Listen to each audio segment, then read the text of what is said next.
মায়ের দুধ খেয়ে থাকে আব্বাস সিদ্দিকীও তো অনেক দূরের কথা, নওশাদ সিদ্দিকীর বিরুদ্ধে দাঁড়াক না ভাঙড়ে। আর যদি পাউডারের দুধ খেয়ে থাকে তাহলে আমার আর কিছু বলার নেই। যদি সত্যিকারের মায়ের দুধ খেয়ে থাকো দাঁড়াও না ভাঙড়ে, দেখি তোমার কত হিম্মত, তারপরে আমরা বুঝিয়ে দেবো। এই নওশাদ সিদ্দিকীর বিরুদ্ধে যারা তুমি বড় বড় কথা বলছো সাবধান হয়ে যাও, নইলে কিন্তু সদা করে ছেড়ে দেবো ভাঙড়ের মানুষ। ভাঙড়ে মিটিং করলেন এবং মানুষের ব্যাপক ভিড় দেখালেন, কি বলবেন? কি ভাঙড়ের মানুষ এতটাই? দেখো, সর্বপ্রথমে একটা কথা বলি, উনি হলো একটা ক্রিমিনাল। কমিশনগুলো বলেছে, এটা আমি বলিনি, যে কমিশনগুলো বলেছে উনি একটা নটোরিয়াস ক্রিমিনাল। তো ক্রিমিনাল উনি ক্যানিংয়ের এমএলএ, উনি কেন ভাঙড়ে কী করছে? আমার প্রথম প্রশ্ন জবাব দিতে হবে ওনাকে।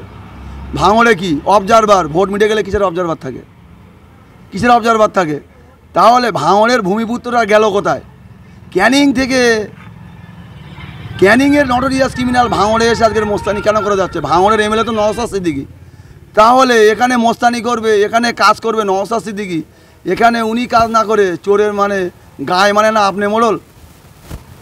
তুমি বড় বড় কথা বলো, এখানে কাজ করবে নওশাদ সিদ্দিকী। আজকে তুমি ক্যানিং থেকে আসছো এখানে ভাঙড়ের মানুষের তোলা তুলতে, তুমি ভাগ বাটোয়ারা করতে আসছো, এখানে ভাঙড়ের মানুষকে খুন করছো, মার্ডার করছো, ভাঙড়ের মানুষকে লুটে পেটে খাচ্ছ, আবার জন্য ঘরের টাকা চুরি করছো, রাস্তার টাকা সব তোমার বাড়িতে যাচ্ছে। জানি না কোথায় থেকে কত টাকা তুলছো, সব প্রুফ আছে আমাদের কাছে, আমরা প্রুফ ছাড়া কথা বলি না। আর একটা কথা বলি, এই নওশাদ সিদ্দিকীর বিরুদ্ধে যারা তুমি বড় বড় কথা বলছো সাবধান হয়ে যাও, নইলে কিন্তু সদা করে ছেড়ে দেবো ভাঙড়ের মানুষ। এই ভাঙড়ের মানুষকে নওশাদ সিদ্দিকী 2021 সালে দুয়া আশীর্বাদ করে জিতিয়েছে, আবার 2026-এ তাকে ফের অ্যাসেম্বলিতে পাঠাবে। আমি দায়িত্ব নিয়ে বলছি, এটা আমি বলছি না, ভাঙড়ের মানুষ প্রত্যেকটা কোনায় কোনায় বলছে। আজকের নওশাদ সিদ্দিকীকে দেখার জন্য ভাঙড়ের মানুষ বিল্ডিংয়ের উপরে উঠছে, নারকেল গাছে মাথায় উঠছে। কিসের জন্য? ভালোবাসা, শুধু ভালোবাসা। তোমরা আমাদেরকে কাজ করতে দিচ্ছ না, আমরা জানি। আজকে ভাঙড়ের 3টে জেলা পরিষদের কাজ তোমরা আটকে রেখেছো কেন? কিসের জন্য আটকে রেখেছো তোমরা? কী কারণে? গায়ে মানে না আপনি মোড়ল। তুমি যে আজকে বলছো না, তুমি যে লোকগুলো নিয়ে আসো তাদের আধার কার্ড সব আমরা চেক করেছি, দেখেছি, সব ক্যানিংয়ের লোক।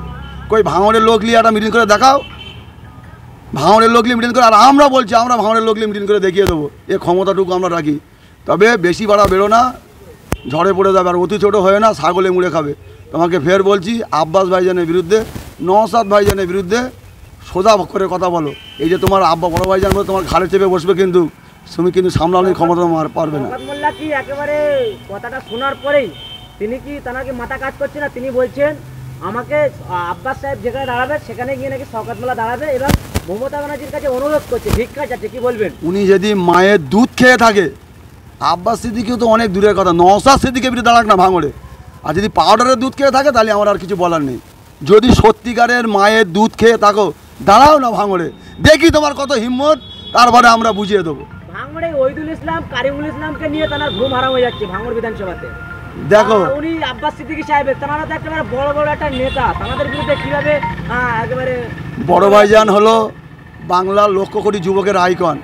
তুমি তো একটা ক্রিমিনাল, তুমি তো মানুষের ঘর ভাঙা কন্ট্রাক্ট লাও, তুমি তো মানুষের জলকার লুট করার কন্ট্রাক্ট লাও, তুমি তো মানুষ খুন করার কন্ট্রাক্ট লাও। তোমার সাথে কি বাঙ্গালো? তুমি তো একটা ইঁদুর, তুমি তো একটা ইঁদুর। তোমার নাম শওকত, আমার নাম আব্বাস সিদ্দিকী, এটাই মাথায় রেখে দেবে, এর থেকে আর বেশি বলবো না।